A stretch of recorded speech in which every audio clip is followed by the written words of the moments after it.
Hello, everybody. I'm Chris Francis. I do go by Chris. For those who haven't had me in class before, don't worry about any formalities with me. I do go by my first name. This is SDEV 248, Advanced Simulation and Game Development. I've been very anxious to for this class to start. I know I really enjoy programming games, and hopefully we're going to have a lot of fun. Oh, there it is. So everybody on the roster's here. This is always good.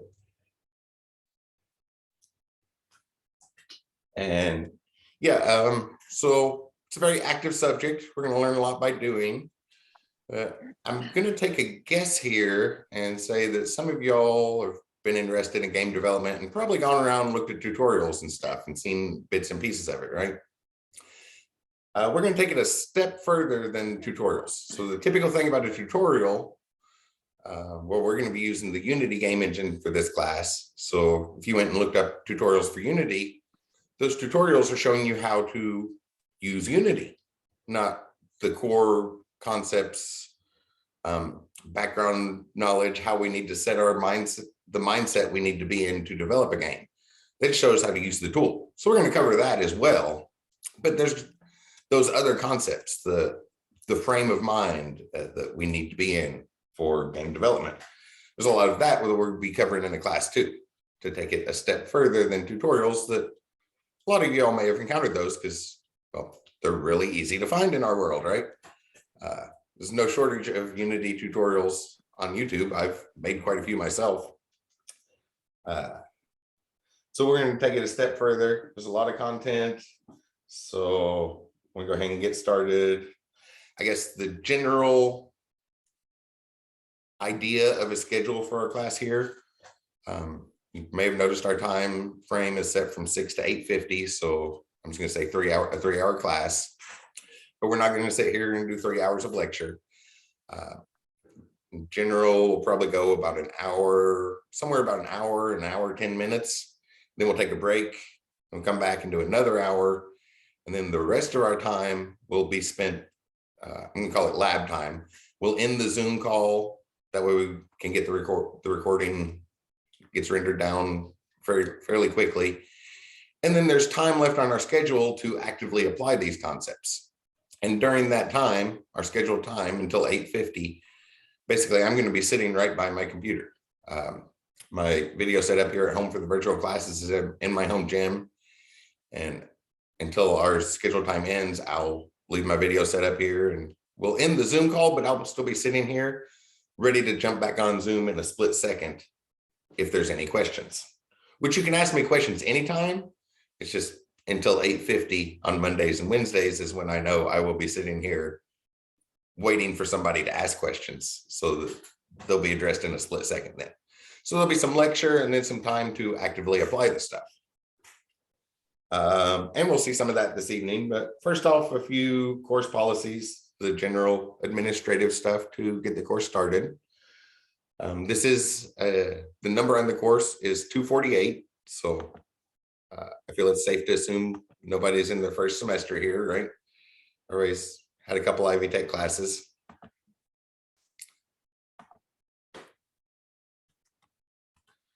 So jump over here to where our syllabus is and talk about some things.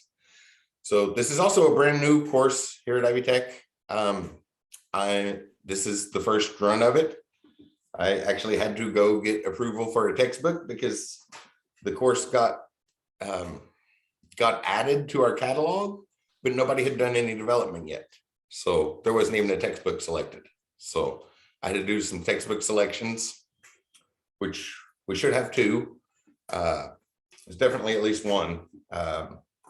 We'll talk about those here shortly. And the textbook has a lot of concepts and it's split up into sections. So this isn't a page 1 to whatever the last page is type of book. Like in week 1, I think there's some stuff from the beginning, some stuff from the middle, and then the stuff at the end is just game prototypes. The homework stuff's all at the end. But the first couple weeks are about the language we're going to be programming in. So we'll get to that here very shortly. And I relearn, there's our course.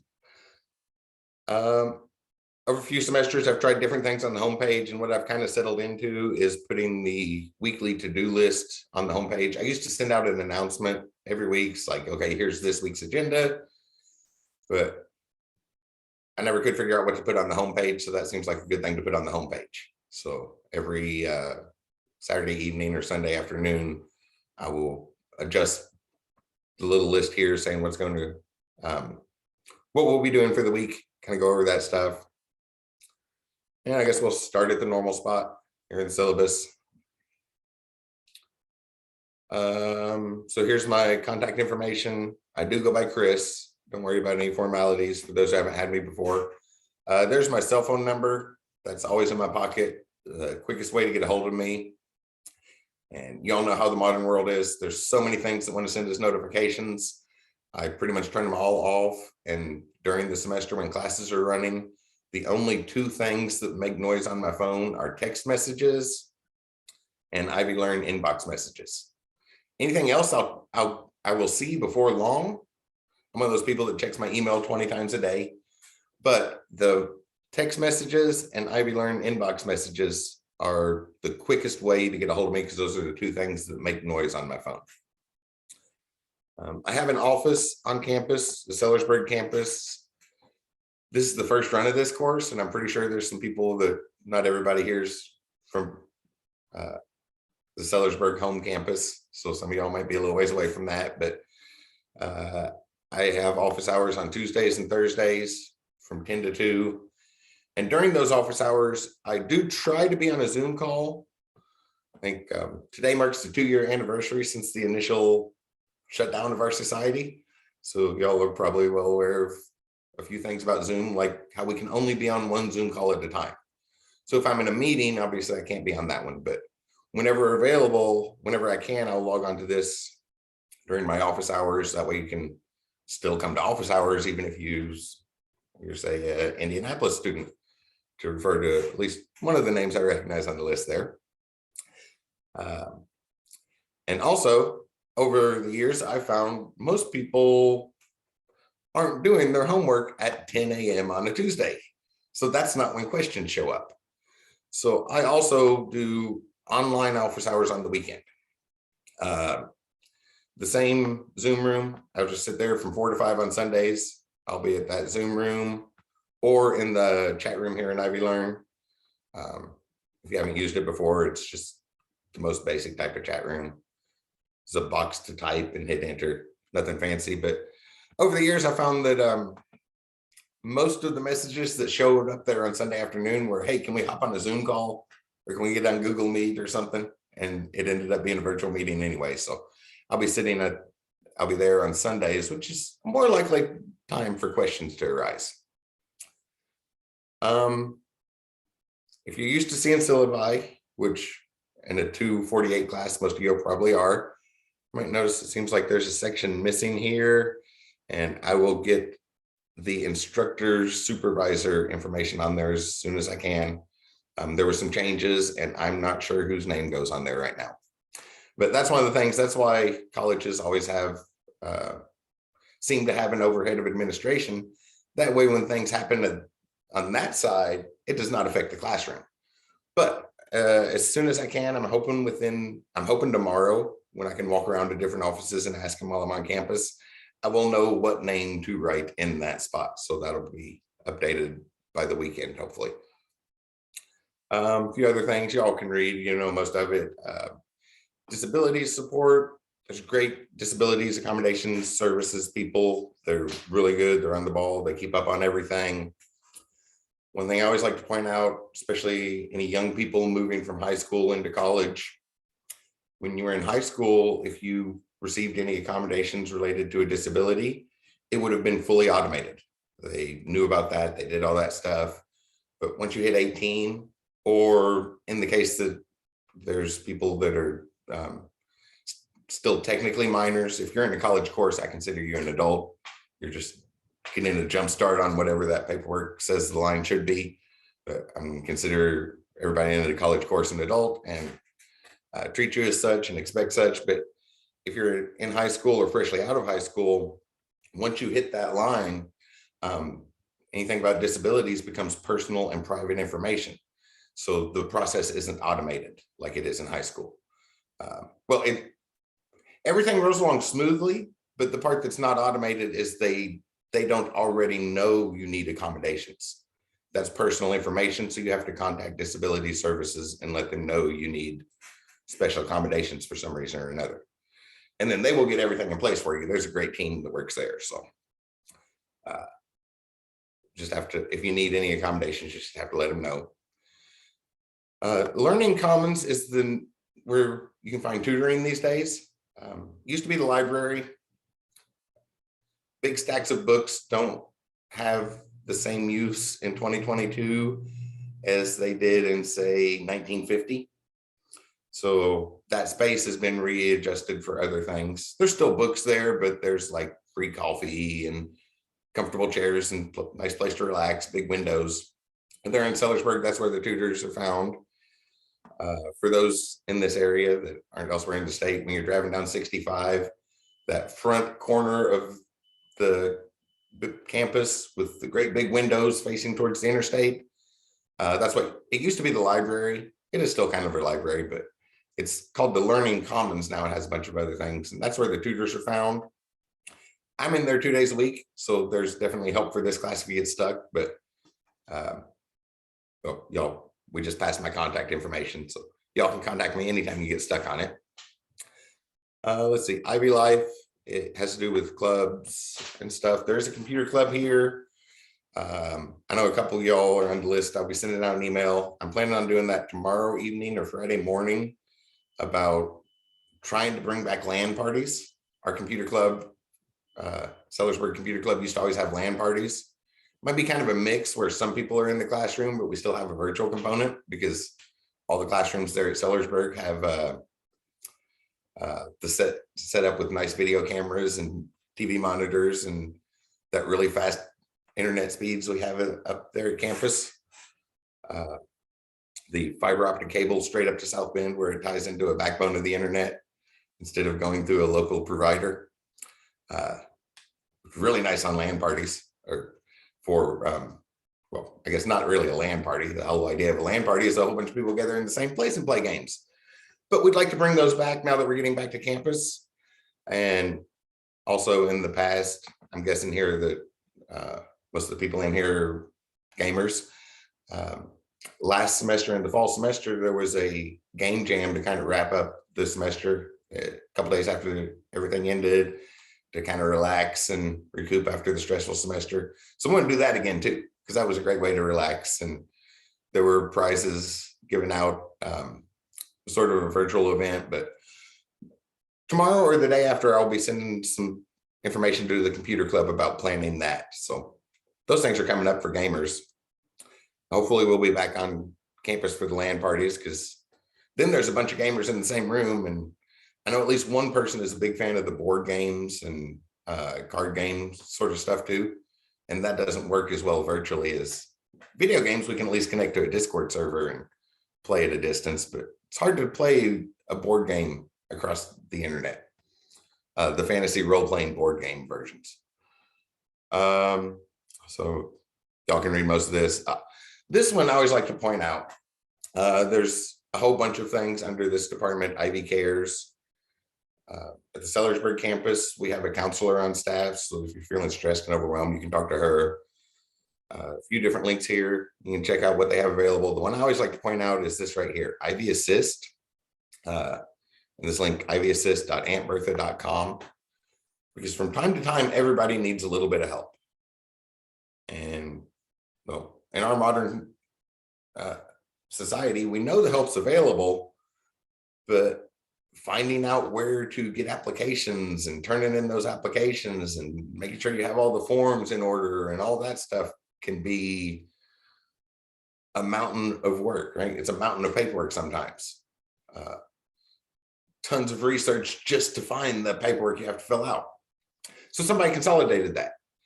This isn't directly to the help, but it's a database of the help that's available. So you can go to one place and get to all the get a list of all the help that's available and all links directly to all the applications for it and stuff. So a nice consolidation of that. You click that link and just enter your zip code. I'm in Clarksville, so I'll put it in that zip code. And 1,923 programs available in Clarksville. And in my 1 o'clock class this afternoon, that was 1,922. So it changes and updates normally, but y'all can look through here, different things. Oh, gas is a big issue. Help pay for gas. I like to point this one out because a lot of people don't know this. I mean, y'all may have heard me mention this before, but people who work in restaurants, the government's still paying for your gas. That program hasn't run out of money yet. So if you work in restaurants and were affected from events 2 years ago today, today's the 2-year anniversary of when everything locked down, the government's still paying for gas for restaurant workers. Some other healthcare ones there. Food's another good one. There is a food pantry at the Sellersburg campus. Anybody ever needs help with that? There's a lot of food pantries everywhere. There's 15 just in this one, right close to whatever their circle it looked around my zip code was. But at Ivy Tech Sellersburg, we do have a food pantry. And if you're elsewhere in the state, I believe most campuses do, but that is definitely a good one to check out, that Ivy Assist, just because we all need help sometimes. And it makes it a whole lot easier to find what help is available and get the application in. Okay, so now the course content. That's the general stuff. So there's 2 textbooks. One of them looks like this: Introduction to Game Design, Prototyping, and Development. This is the sort of main one. I have a paper version. And there's a note here. You'll notice the 3rd edition is due out 2 weeks from now. The 3rd edition is supposed to come out April 10th, not May 10th. So the 3rd edition is coming out soon. I do not know what changes are available from the prototypes that are homework assignments here. It refers to a website and stuff. So I did go ahead and download all the resources from that and all the web pages as they were in the current state, so that if they change the website over and stuff, those are still available. So we'll be using the second edition here. I do not know about the changes in the 3rd edition. And with this one, all of the weekly quizzes are straight out of this book. Well, almost all of them. Almost all of them are straight out of this book. Like, I was just like, okay, we're going to say whatever when it was. So like, I'd open up to, I don't know, chapter 6 here, whatever week that fell into. And I would just flip back and forth through chapter 6 and wrote a question straight out of the book. So that's what most of the quizzes are. The exceptions to that are, there is some artwork requirements. I'm not going to, yeah, those are going to be do or don't, yeah, those are pass-fail things. You're not going to be evaluated on the quality of the artwork. Right? If all you can do is stick men, then that's fine. Right? As long as you make a stick man, if that's all you can do. But one of the things we want to do is take time to improve that. Because the reason it's on there is because in a lot of programming places, we can separate that front end and back end, but not in game development. They're too intertwined, right? The front end and back end tie together so closely, we can't separate it like we do elsewhere. So we at least need to have familiarity with that, which is where this other book comes in, Game Development with Unity and Blender. This one, I wasn't able to confirm whether it was there. So that first one, that is published by Pearson. So if you come over to the Ivy Plus bookshelf, you should see it on there because we're still in that section of your course materials are covered. And you might remember last fall, everything switched to Cengage books because Pearson didn't want to cooperate. Ivy Tech wasn't the only college. So it was like, this cost is too much for students. We need to do something. And Cengage jumped all over that and Pearson didn't want to. So everything went to a Cengage book, and it only took a couple months before Pearson did come around. So the Pearson books are on here. You can go here, click right, connects right to that book. should see it. If not, there'll be a spot where you can search for a book. Just copy and paste the ISBN number in there. So that's our main course book. That's the one the stuff's out of. The Blender book is a Cengage one. And I was told that you all should have this on your Cengage dashboard, but I wasn't able to confirm it until Monday when the Ivy Learn show was actually published. So hopefully it's on there. I see it on mine. Well, Cengage isn't opening, but whenever it opens, I can see it on mine.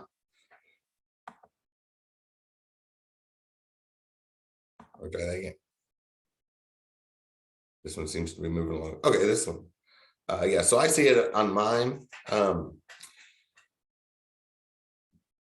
This one, if you can't find it on the Cengage dashboard for free, don't go spend money on this. This is a couple years old. It's not the current version of Blender. Sorry.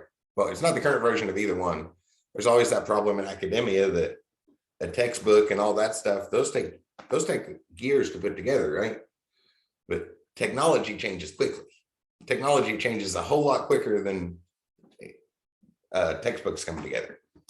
So the free one should be on there. If you don't see it, search for the ISBN and make sure you can add it.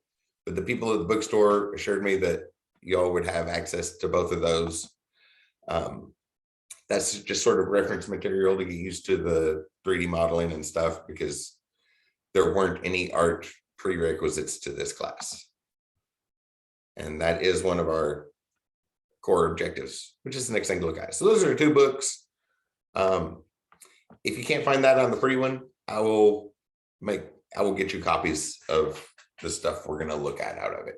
We're going to look at everything out of it.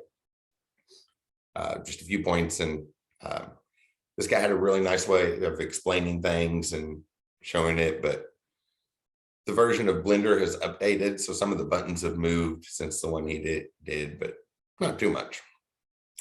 So here's our course outline of record, the general look of it, 3 credit hour class. This is the first time it's ran, so there are a few points still coming together in the development of the course, which it's pretty much ready. A couple other things. Oh yeah, there's one other exception to those quizzes. I said the quizzes came out of the book, except for an art quiz, where when we get to that section, it's like I ask you to draw a couple things. Like there's some specific request of things to animate for that. This should be fairly simple though. And the other quiz is one of our core objectives is the mathematics and the physics, which the books I looked into for that, they had a lot of prerequisites in mathematics, and with higher level mathematics, it got complicated. So whenever we get to that quiz, well, that quiz hasn't been written yet. But if you go click on it in the assignment tab, what's right there now says that this quiz will be written immediately after we do it in lecture, and I will be looking at the video when I write the quiz the same way I looked at the book when I wrote the quizzes out of the book. So it'll be the math quiz when we get to that will be straight out of what we cover in the lecture. So there's a few things like that. There's a separation, multiple resources to kind of put together, because, well, you'll notice both of those books explicitly say with Unity in them. So they're referring to one particular game engine. And that's sort of the drawback of when we look at tutorials, right? The tutorials aren't necessarily how to make a game. The tutorials are how to use a game engine.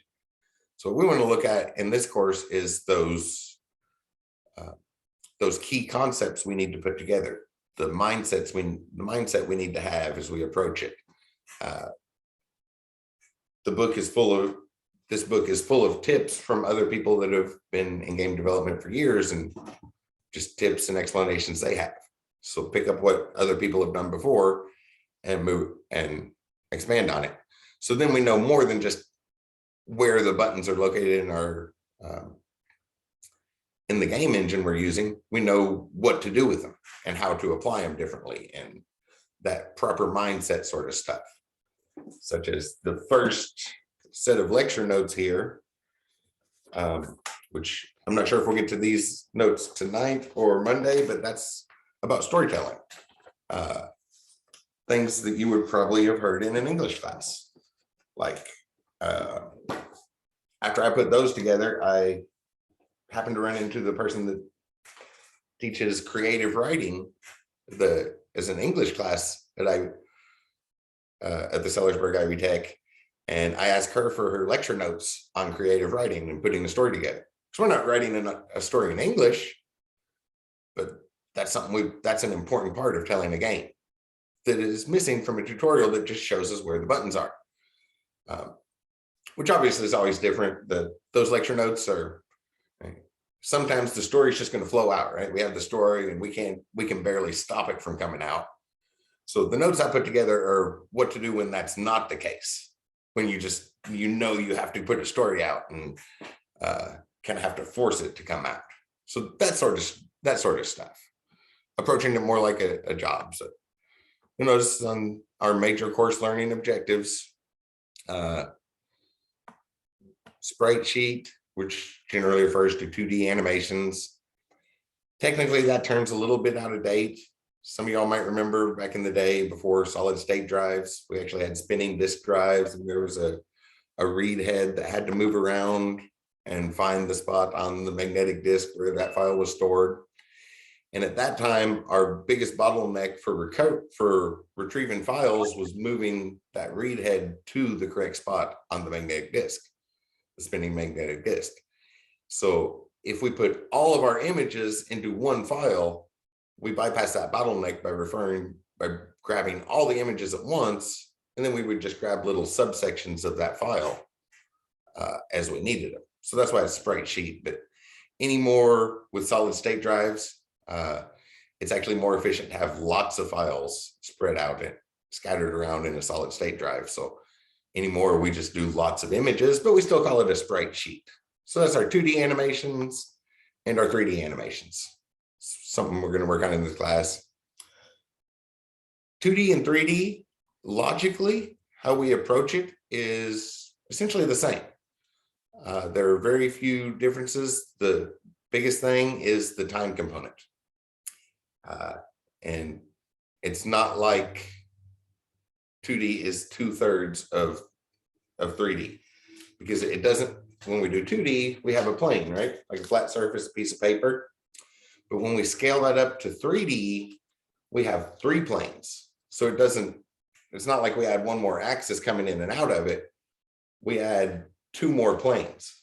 So we have the XY plane, but then we also need the YZ plane and the XZ plane. So the time factor for doing that goes up a lot. So most of the homework assignments straight out of the book are 2D things, because then we can apply the logic. And in class, we're going to look at a lot of 3D things and talk about those concepts, but we're still going to run short on time on that because it's just a time factor. Once we get the logic down, it's just a matter of putting in a little more time, and we'll see 3D stuff in class and sort of a mix of it, but both of them, we'll be using both of them. A few things about different animations, audio sources. Oh, yeah, there's an audio quiz too. I haven't wrote the audio quiz, but I'm pretty sure what I'm going to do when we get there, the plans for like module 6 or 7 for that one. I think what I'm going to do is give you situations, and then you go find an appropriate sound effect.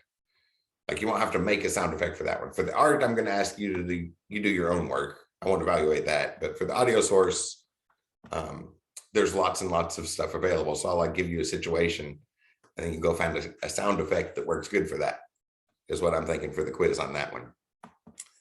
But that's still a couple modules away. A lot of other things y'all can read through the list. I always like to pause here and point this out. Major course learning objectives. This is the list of things we're supposed to learn from the course. So when we get near the end of the semester, and I usually try to give a reminder about this, near the end of the semester, make sure you come back to the syllabus and look at that list of major course learning objectives. Not just here, but in all your courses. And those are the questions you want to ask if you feel like there's something on that list you didn't you feel like you didn't learn, because that's the stuff we're supposed to be learning out of a course. In all of your courses, everything at Ivy Tech will have that list. So always make it a point to make sure you learn that. Some overhead stuff, please do your own work, but the normal stuff, Title IX statements, y'all can read that. Oh, instructional method. This is a virtual class. We're going to meet virtually. Usually virtual classes don't have a classroom assigned, but ours does. I didn't have any plans to do anything in the classroom, but they did assign us a classroom, and that one they assigned to us does have a nice microphone and videos and stuff, so we can do a Zoom call from there. But I'm planning on just doing this virtual from home. I have a big chalkboard for notes for those who haven't had me in class before. That chalkboard sits in my gym. I'm actually a math person, is what I claim first. I've just been using computers for a very long time. I learned to program when I was about 9 years old, which was 1987, 88. So it's, I've been using computers for a very long time, but math is what I claim first. So the chalkboard is in my home gym, and that's where I do my math at. I'll put the problem up there and stare at it while I work out lightly, like not exhausting workout, to get on the rowing machine or something and make the blood flow better while I stare at the problem. But it comes in really useful for virtual classes. So I'm planning on doing this every 6 o'clock every Monday and Wednesday. And like I said earlier, there's probably going to be about an hour and 10 minutes, wherever we can find a good break point there. Then we'll take about a 10-minute break, come back, do about another hour, and then we'll end the Zoom call, and the rest of our time will be to actively apply the concepts. Is the general plan. Obviously, y'all know how it goes. Plans get changed. Plans are just something to laugh at. You may have heard that phrase before. So I'll keep up on grades. Due dates. For those who have not had me in class before, keep an eye on the due dates. Is one thing I feel very strongly about, is that when all your homework for all your classes is due at midnight on Sunday, that is not good preparation for the real world, right? Deadlines do not all happen at the same time.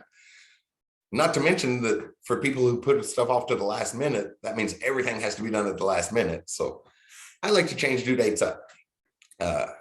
Also, for another issue, our course goes Wednesday to Tuesday, so we'll have an extra class day in there. But before, whenever the things would have been done on Sunday, was an issue I once hit in a classroom that bothered me to no end. And the homework was due on Sunday night. I got stuck, asked the teacher about it, and was told to ask on Monday at Monday's class. But that teacher did not accept late homework, period. Which means in order to get the question, to wait for the question to be answered, I'd completely missed the homework points. That bothered me for no end. So since I started teaching, I've always made sure that there is another class, there'll be a class day to ask questions before the homework is due, which works out nice on the Wednesday to Tuesday thing, because our week starts at 6 o'clock. Our module starts at 6 o'clock on a Wednesday and ends at 5:59 the following Wednesday. So that's when the due date is. Module 2 will start at 6 o'clock next Wednesday. So the homework will be due at 5:59, 1 minute before the next module starts, or essentially the last minute.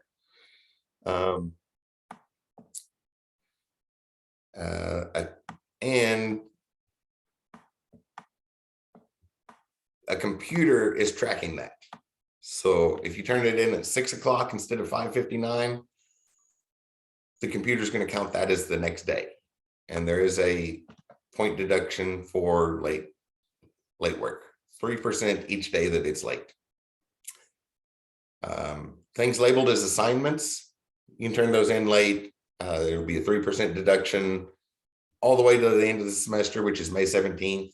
That is the one exception to the homework's due the following Wednesday, because obviously the last bit of homework is due when the class ends on May 17th, which is a Tuesday. So anything labeled as assignment, you can turn in up till then. There's that grade deduction, but it does stop. Because once, I think it's like 50%. So once you hit that, that's an F. But if it stops deducting there, then it's still a recoverable F, right?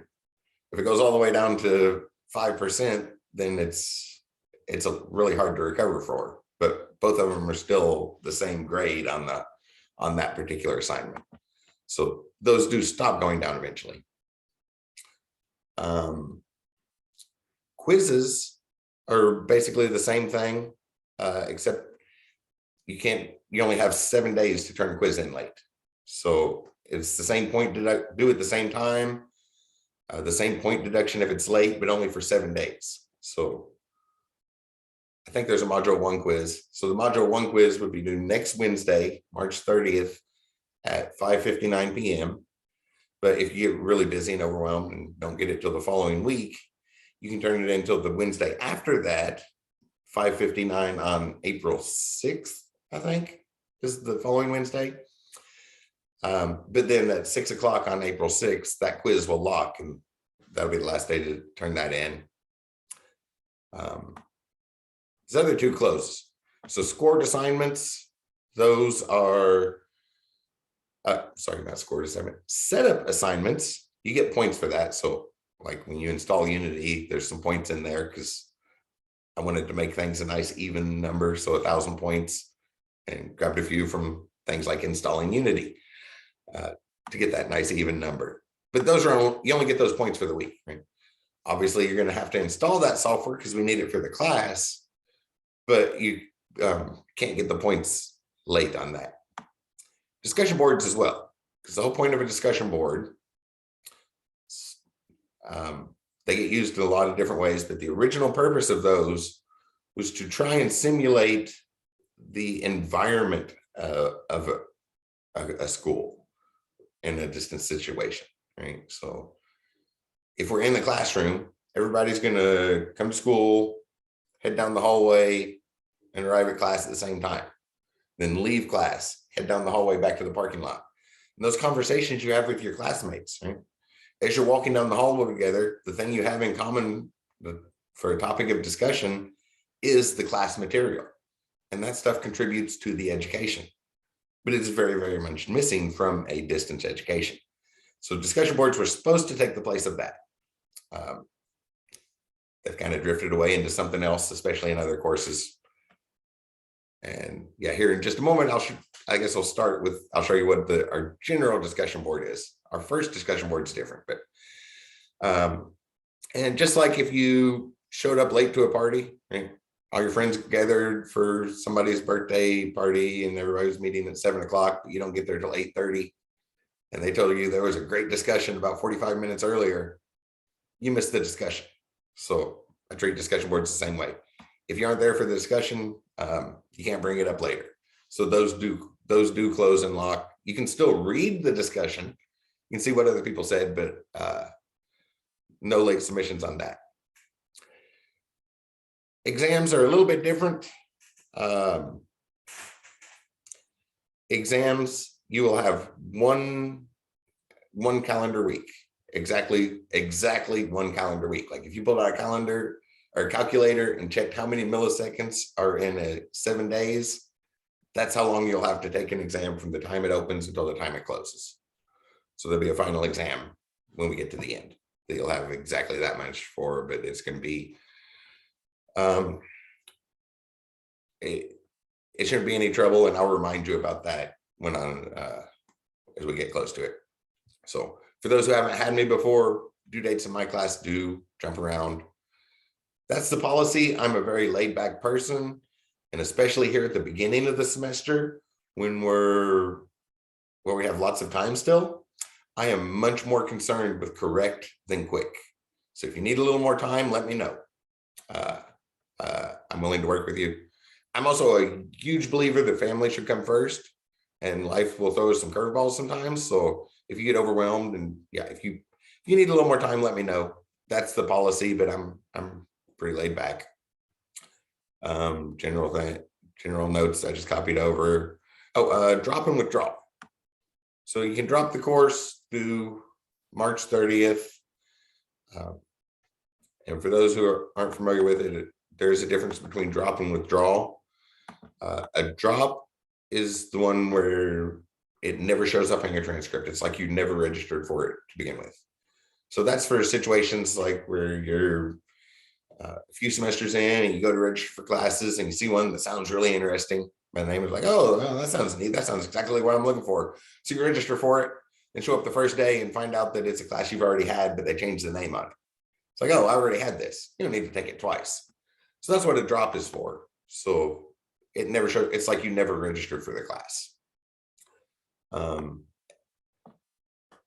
Instructor automatic drops the day following, but everybody on the roster is here tonight, so that one's not an issue. A withdrawal, on the other hand, that's for when things happen, right? Life can certainly overwhelm us at times, and we're not able to finish a class. Maybe you don't want that actually have that F on your transcript. In that case, you can withdraw from the class, and it puts a W on the transcript, which doesn't calculate into a GPA average. So it doesn't bring your GPA down and stuff. And you can retake when you retake the class later, that W gets replaced. That's for when bad situations happen and you're not going to be able to finish it. You can withdraw and finish the class at another, retake the class later, and then the later score will replace the withdrawal. And between those two dates, this is a 248 class, so I assume everybody knows it. March 30th, the drop date, that is the last day you get 100% of your tuition back. And after that, the amount of refund you get if you withdraw from the class gets smaller and smaller and smaller. And the last day to withdraw is one day after there's a 0% refund from the tuition. So I think everybody's probably familiar with that by the time you get into a class number 248. But drops like you never took the class, you get 100% of, get a refund for the tuition and all that. But then the amount of the refund gets smaller and smaller and smaller and smaller. And then from here, at this point, there's no refund left. That's almost the end. That's like 2 weeks before the end in an 8-week class. So keep an eye on those dates, but hopefully this is going to be a really fun class and that's not going to be an issue at all, right? We're going to be making games and enjoying ourselves, and everybody's going to finish it quickly. Some other stuff, y'all can read through those. So, I just kept the default in here. The requirements is Ivy Tech instructors have to respond within 36 hours. If you don't hear from me in like 12 hours, something bad might have happened. Something bad probably happened. I'm one of those people that checks my email 20 times a day. So I will get back to you as very shortly. I wake up early. I wake up at 4 or 5 in the morning. So I've usually wait until like 7 o'clock before I respond to emails, 8 o'clock, or the more reasonable hours that people wake up at. But I'll get back to you very, very shortly, usually way sooner than that. Conversations, Ivy Learn inbox is the official way. Notifications, hopefully we're past winter weather season. Don't need to worry about that. It is coming in springtime, so we might have to worry about pop-up storms. If my power ever goes out during our class, I will pull out my phone and I can see a 5G tower right over there, and I live right next to the interstate, so I very rarely lose cell phone signal. There are lots and lots of cell towers near my house in Clarksville. If my power goes out, I will be back on the Zoom call as quickly as I can pull my phone out of my pocket and log back on. If your power goes out, just come back when you can, and everything's being recorded, so you can check the recording later and catch up on it. Any way you can find to contact me is good. Text messages and Ivy Learn messages are the two things that make noise on my phone. So those are definitely the best ways. There is an official communication channel, so I put a note in here that for record keeping purposes, please repeat communications through that official channel. Just never know when you might be some need for records in the future. Then a breakdown of our assignments this semester, so we can look at a couple of those. I'm at 6:45. That's some key points from the syllabus. Y'all can read and kind of look through the rest, some other stuff. So yeah, there was no statewide course shell. You're probably used to seeing those. This is the first run of this course, so I put a lot of stuff together. And in the fall, the SDEV 148 class, I was one of the first people to run that as well. And one thing that I think I got excited and put too much in there. A couple of the names on the roster here probably remember that. Got too excited, tried to do too much, so we try to avoid that. So there's still some wiggle room here. It's not completely finished yet. So if you read through the modules today and all the assignments and stuff, they'll be different because it's still expect it to adapt, basically. But the first few modules are ready. First module is definitely ready. So got a few things here. We're going to install Unity. We'll look at that here in just a moment. It looks like it's coming on time for a break, so we'll look at that after the break. Some graphic software, we'll also look at that after a break. Our intro discussion board is a little bit different. I'll come back to that one. The general discussion board, I'll click on the one down here. So, we're probably aware that games are usually developed as a team setting, right? I mean, we make they're small games, small indie games that an individual makes. But a lot of games are big, huge projects that take an entire team. So teams work on it. So one common thing has to do with the story that is going to be told and how that story is going to be told through the game. Right? Because that's sort of what we're doing with the game is a way to tell a story. That's the first set of notes I have, but we probably won't get to those till Monday. So one of the things is a common team exercise is somebody will come up with a simple plot and the rest of the team will kind of put together a game around that plot. So that's what I did for the discussion boards. So here in the first one, here's a simple plot, some farming type game, gotta get plants grown and safe from pests and to a market and distributed. That's the basic idea of what happens. So then the discussion is, how is this presented? Would this be best as a platform game, a 3D world, open 3D world, a strategy sort of thing? Is the tone going to be dark and mysterious, or is it bright and colorful, fast-paced or slow and strategic? So given a plot, how do you make a game that tells that story? So this first one, I put some examples in, like maybe that sort of game, a farmer trying to grow crops would be best in FPS style, where the farmer's just running up and down rows of crops with a fly swatter, knocking out every pest that tries to get to this thing, or rabbits and moles and different insects. Or maybe it should be a slow strategy thing, where it's to plan about where the irrigation goes and all of that. I put some notes about music on here. On my thumbnails. Yeah, for the FPS style game, dance music to keep it upbeat and moving quickly and stuff. A very exciting thing. Or like a platformer game where he's got to gather the crops and jump from platform to platform, and every time he gathers them, every time he gets more crops to carry, he's a little heavier, so he can't jump as far. Then you have to strategically move around the things.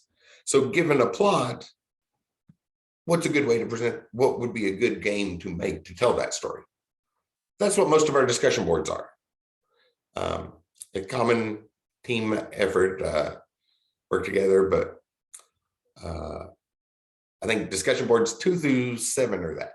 2 through 6 are that. I wrote down a bunch of plots and you'll just describe it like that.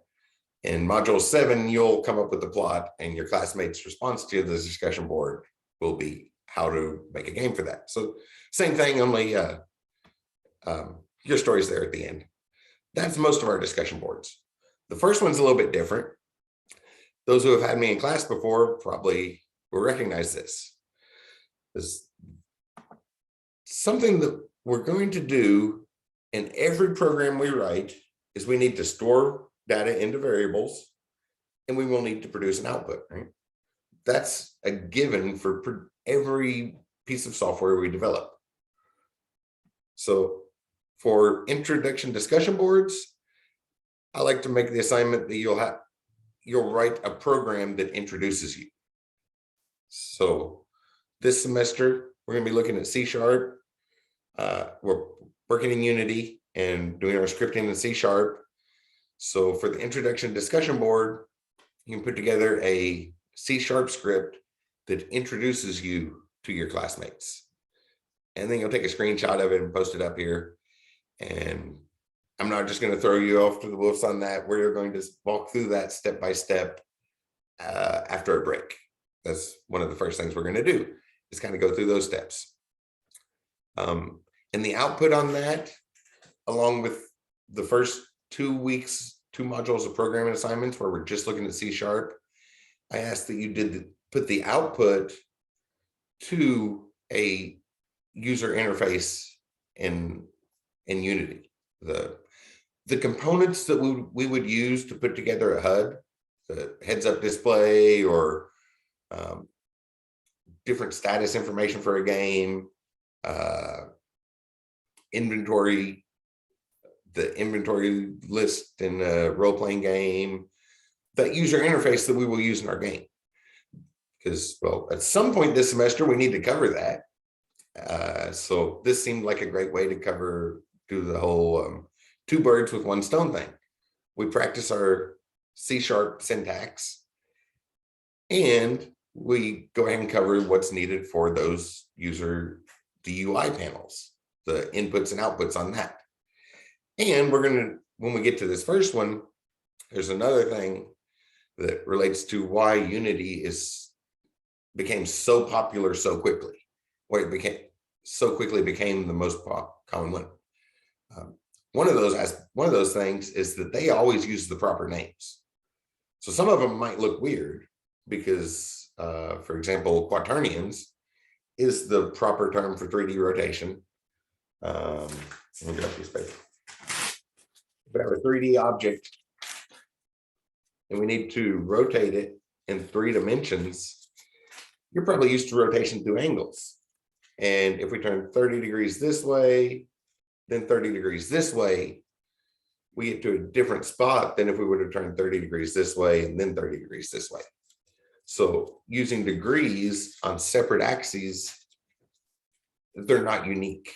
There's more than one way we can describe any rotation of that object. So there's something that typically doesn't show up till a 400 or 500 level math class for the unique rotations, where there's one and only one way to describe any rotation of an object in 3D space. The term of it's quaternions, but Unity used that proper term, but most people don't get up to 400 and 500 level math classes, so that might just seem like a really strange word. So that's one of the reasons for using Unity. Another thing that was really popular, that helped popularize it, is, I've mentioned a couple times already, the tutorials for Unity all over YouTube, and there's a great community of support. But that user interface that we will use to put our games together, that accesses the same library that we're going to use to write our scripts. And unlike some of the other game engines that change the labels between that background scripting side and the front end user interface, Unity kept the labels the same. So all of the terms that we need for that scripting side are written on the general Unity user interface that we use to put games together. So that's something we're going to look at here very, very shortly, is our first glimpse at how we grab the stuff off, how we find the words we need, keywords we need for our script from that spot we click around with our mouse. Because that was probably the primary reason Unity became so popular so quickly, is the words are already written there. We don't have to go look them up when we go write a script. as opposed to the other engines where they changed names. They made up names in the background, so it may not be the same names you would hear in a physics or a trigonometry class. And they relabeled them when they got to the front end. So the stuff you need on the back end is different than the labels on the front end. With Unity, we can look at the work, look around our user interface and find the words we need for our script. So we'll take our first look at that soon. One more assignment I wanted to point out before we get to the, before we take a break and then look at that. And that is this new technology report. Yeah, I guess I should apologize to Mark because this is the third time I've given you this assignment this semester. Right? I give this in pretty much all my classes. I'll tell you the story of where this comes from. I mentioned a moment ago about the textbook, right? How it takes a while to put this together, right? There's two authors' names here, so those guys work together, put a whole big thing together. Then there's surely a huge list of editors that went through their work and fixed that, and there's lots and lots of people involved in a textbook. And then some other stuff following up on it, so it takes a while. Then that comes to a class, and then the instructor has to put all the course plan together and stuff. So academia moves much slower than the advancement of technology, right? Well, about 3 or 4 years ago, the VP from the School of IT for all the Ivy Techs across Indiana, she was down this way, had some lunch with several local businesses, and then met with us afterwards, the instructors at Sellersburg. And one of the things that she picked up at that lunch was they directly said that recently they had had to turn away people with 4-year degrees because their knowledge was 6 years old. 6 years in technologies, 6 years in IT is a long time, right? Think about where games were 6 years ago. I'm guessing everybody's in here is a gamer. Right? Technology progresses quickly. So she told us that, and I immediately realized, was like, well, that's an easy thing to fix to give Ivy Tech students a leg up. In every one of my classes, you have to do a report on new technology, which should be really interesting anyway, right? There's new interesting stuff coming out all the time. It's a report, it's not an essay. You don't have to try to come up with a thesis statement and prove your thesis. Just tell me what's out there, right? What's the latest version? What's the latest graphics card from NVIDIA? Right, the new technology. Make sure you can go look stuff up and stay up to date on the field is the point of it, and to make sure that your knowledge isn't several years old when you graduate. You know where the field currently is. So I asked for 3 technologies, a small report, so a paragraph or 2 on each, 1 to 2 pages, as far as essays. I'm always looking for more modern things. Right? That goes very great with this one because essays have not changed since before computers, as we know them, were invented.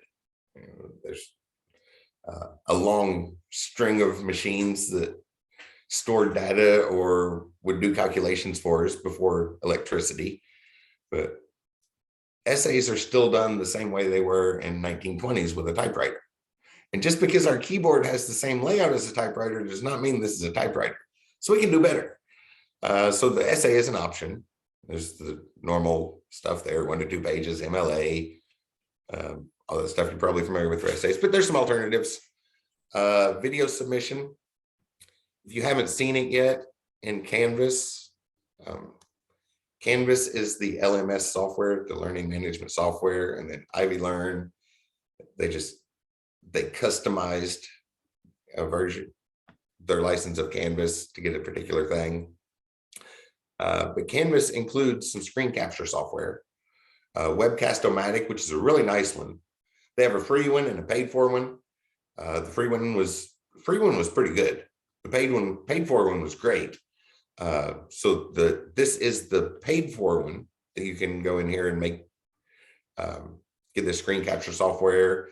And then instead of writing up the report, you could do it more like a news report. Do a screen capture of talking about the thing, like you were doing a evening news report on it instead of a write-up about it. is one option. That one's still kind of new, so I completely took a guess at the time here. I said 8 to 10 minutes. That is completely a guess. It should have about the same content as you would have in the other, in 1 to 2 page essay. So use your better judgment for how long it takes to thoroughly report on 3 technologies. Or instead of an essay, oh yeah, in this video here, I made a video stepping through how to use Canvas Studio, because also when we do that, it's connected to Ivy Learn here, so you can submit assignments directly from that, which will be important when we get to our final project, because we're making a game. So when you go to a screenshot of a game seems insufficient, right? Probably need a short video clip of playing the game to show that it works. A simple screenshot like you would have in, say, the SDEV 140 class of a Python assignment, it wouldn't quite cut it for a game. We want to see the game working. So I did some instructions on that, just how to use that software and submit assignments with it. It's very straightforward. The other alternative here is a blog. Just seems a lot more modern than an essay, right? So this video I put here for an example, that's from, I think about 2 years ago. I was teaching an IVYT 115 class. And instead of a journal, the traditional way to reflect on our knowledge to help reinforce all of it, instead of a journal, we did blogs. And I just used Google Sites to set that up. So there's videos walking through that, a really easy one. But if you know how to make a website and set up a domain and stuff, you can just create a web blog, or blog as they're more commonly called. It just seems a much more modern format of presenting that information. So the same information, and the choice on how to present it to me is up to you. The point of it is just to make sure that you can that you know how to stay up to date on the field. But it's new technology, and there's some really, really interesting new technology. So hopefully that's an exciting assignment to do some research on. And that is due by the end of the semester. I put it in module 1. Where's the due date? You'll see the due date is May 11th. So almost the end of the semester. I actually put it in, I think, 3 different modules as a reminder. That way you don't get overwhelmed with it at the end. So that's our course policies, sort of the general overview. And you'll see, well, there's some first week stuff to install Unity, install our graphics software. Unity is definitely the engine we'll be using in class. The graphics software, I said, I kind of left it up to you. I will be using Blender for 3D and some software called Inkscape for 2D. If you have another one that you prefer, feel free to use it. I may not be able to answer all the questions about it. With 3D software, I do know a whole lot of them. The formal training I have in 3D modeling is in Autodesk stuff. So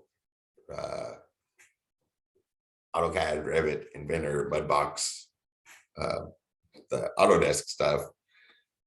I really, really like Blender. That's one of my favorites to use. There's some great stuff about Blender. I want to look at a short video here before we go on break about Blender, because Blender will do Hollywood quality. It's immensely popular open source software. It's coded in Python. So if you know Python, you can add any feature you want to it, open source. Excuse me.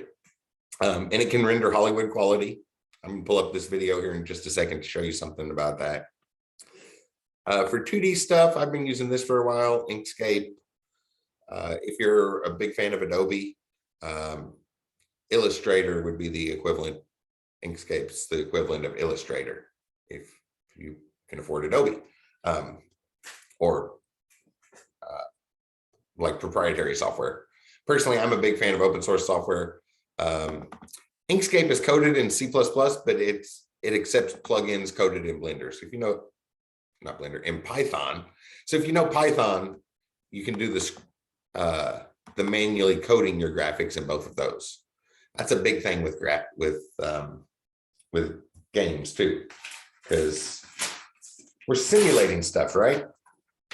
We have a piece of paper and we're simulating it moving along really, really quick, and it hits a wall. We want it to do that, right? But in order to do that accurately, we're probably going to have to do some coding on those graphics.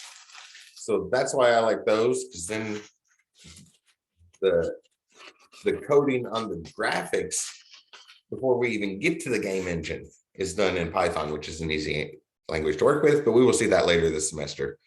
The one thing you want to look for on 2D software, Inkscape, and like I said, Illustrator, if you are a big fan of Adobe stuff, those produce scalable vector graphics, SVG. So unlike bitmaps, where we have pixel by pixel data, or pings or JPEGs or any of our other graphics formats, which I was going to talk about the graphics formats later and discuss the difference between them. Those are data, set data that we can't change. Scalable vector graphics and then 3D modeling graphics, those are actually equations. So the computer recalculates them every time, which for one makes them a lot smaller to store and work with. And then the computer can do things. If we have just a bunch of data about an image, we can't really change it. But if we have an equation about an image, say a stick man, then we can have some code modify how that stick man looks and animate it automatically. So scalable vector graphics make that a whole lot easier. The alternative is to have lots and lots of pictures to put together, but whatever 2D software you use, SVG graphics will make it easier. I'll be using these two, so if you just want to follow along in class, that's the two I will be using, but feel free to use whichever ones you prefer as far as those. I may not be able to answer questions about all the software, but I am familiar with a whole lot of it. Blender, I put this word in here. We're not going to go that far, but Blender can do some amazing stuff. So for an example, before we take a break here, I want to pull up this video.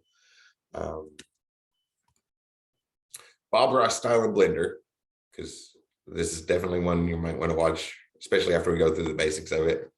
I'm just going to pull up this tutorial. Oh, well, pull up the ads and wait patiently for the ads.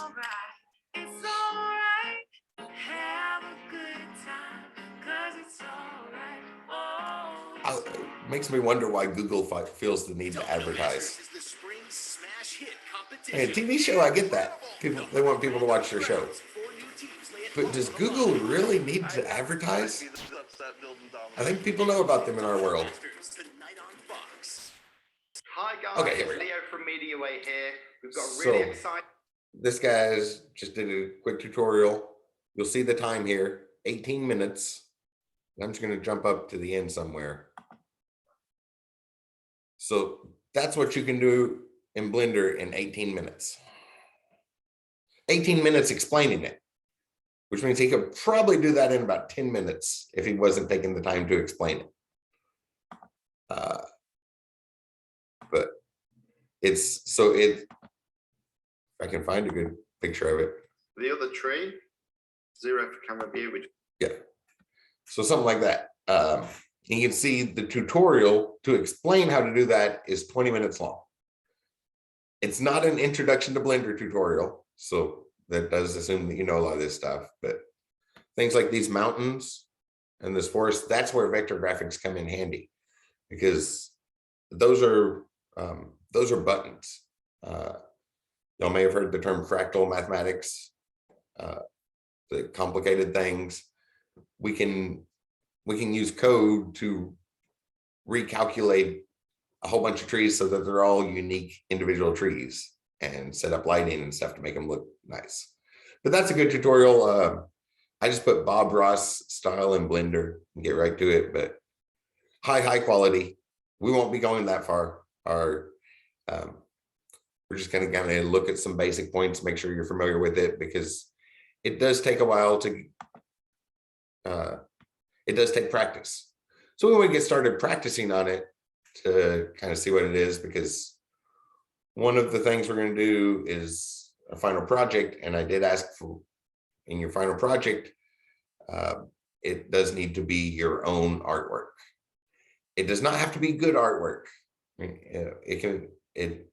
There is no quality criteria for the artwork on your final project, but it does have to be your artwork is what I asked about. So we're going to look at that.